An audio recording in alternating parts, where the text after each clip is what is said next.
ये कहानी है 1938 कैरली नाम के एक आदमी की, हंगेरियन आर्मी में, और वो उस कंट्री का बेस्ट पिस्टल शूटर था।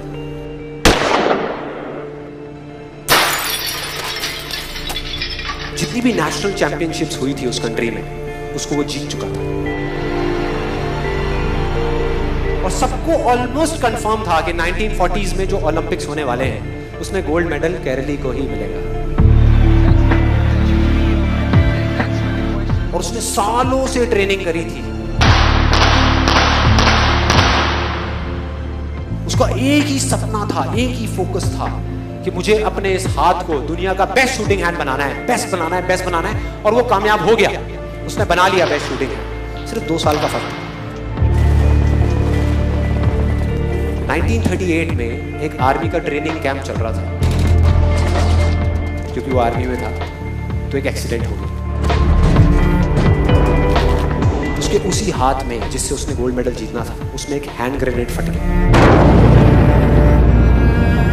और वो हाथ चला गया। जो उसका सपना था, जो फोकस था, सब खत्म।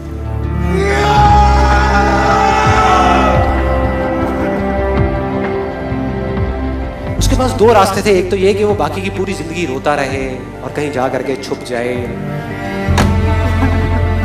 या अपना जो गोल था जिस पे उसने फोकस किया हुआ था उसको पकड़ करके रखे।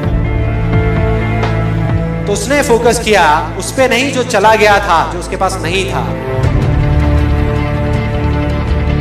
उसने फोकस किया उस पे जो उसके पास था।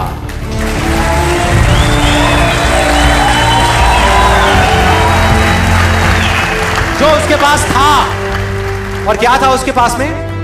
एक लेफ्ट हैंड, एक ऐसा हाथ जिससे वो लिख तक नहीं सकता था।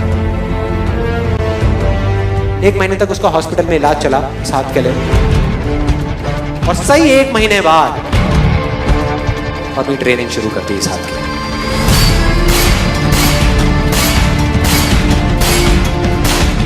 ट्रेनिंग के 1 साल बाद, मतलब कि 1939 में वो वापस आया। नेशनल चैंपियनशिप्स हो रही थी वहीं पे हंगरी में, और बाकी भी बहुत सारे पिस्टल शूटर्स थे वहां पे। उन्होंने जा करके उसको कांग्रेचुलेट किया, कहा कि यार देखो, ये होता है जज्बा, ये होती है स्पोर्ट्समैन स्पिरिट, कि इतना सब कुछ होने के बाद भी तुम यहां पर आए हो हमको देखने के लिए और हमारा हौसला बढ़ाने के लिए। किसी को नहीं पता था कि वो 1 साल से अपनी ट्रेनिंग कर रहा था लेफ्ट हैंड की, और उसने जवाब दिया, मैं यहां पर तुम्हारा हौसला बढ़ाने नहीं आया, तुम्हारे साथ कॉम्पीट करने आया हूं, तुमसे लड़ने आया हूं, तैयार हो जाओ। और कंपटीशन हुआ। बाकी सब वहां पर जितने भी लोग थे वो कॉम्पीट कर रहे थे अपने बेस्ट हैंड से। ये कॉम्पीट कर रहा था अपने ओनली हैंड से, ओनली हैंड से। कौन जीता? The man with the only hand, Karoly जीत गया। लेकिन वो यहां नहीं रुका। उसका गोल क्लियर था कि मुझे इस हाथ को इस कंट्री का नहीं, इस पूरी दुनिया का बेस्ट शूटिंग हैंड बनाना है। उसने अपना सारा फोकस उठा करके डाला 1940 पे, जब ओलंपिक्स होने वाले थे। लेकिन 1940s के ओलंपिक्स कैंसिल हो गए वर्ल्ड वॉर की वजह से।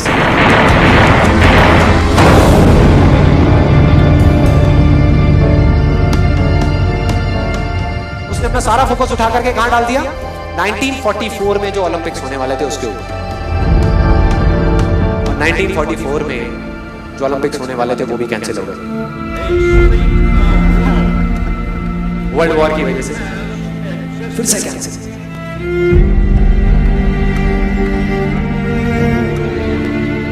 उसने अपना सारा फोकस उठा करके डाल दिया 1948 के ओलंपिक्स में। 1938 में उसकी एज थी 28 साल। 1948 में उसकी एज हो चुकी थी 38 इयर्स।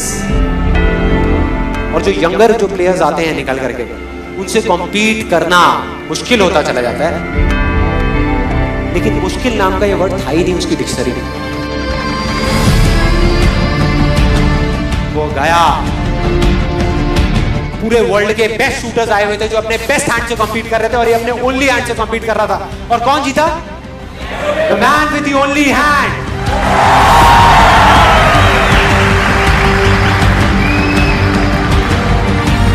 लेकिन वो तब भी नहीं रुका। 1952 ओलंपिक्स, दोबारा कॉम्पीट किया उसने, और इस बार गोल्ड मेडल कौन जीता? गैरल लीड। 4 साल बाद दोबारा से, और पूरी की पूरी हिस्ट्री को बदल करके रख दिया ओलंपिक्स। इस पर्टिकुलर कंपटीशन में उससे पहले किसी भी एथलीट ने लगातार 2 गोल्ड मेडल्स नहीं जीते।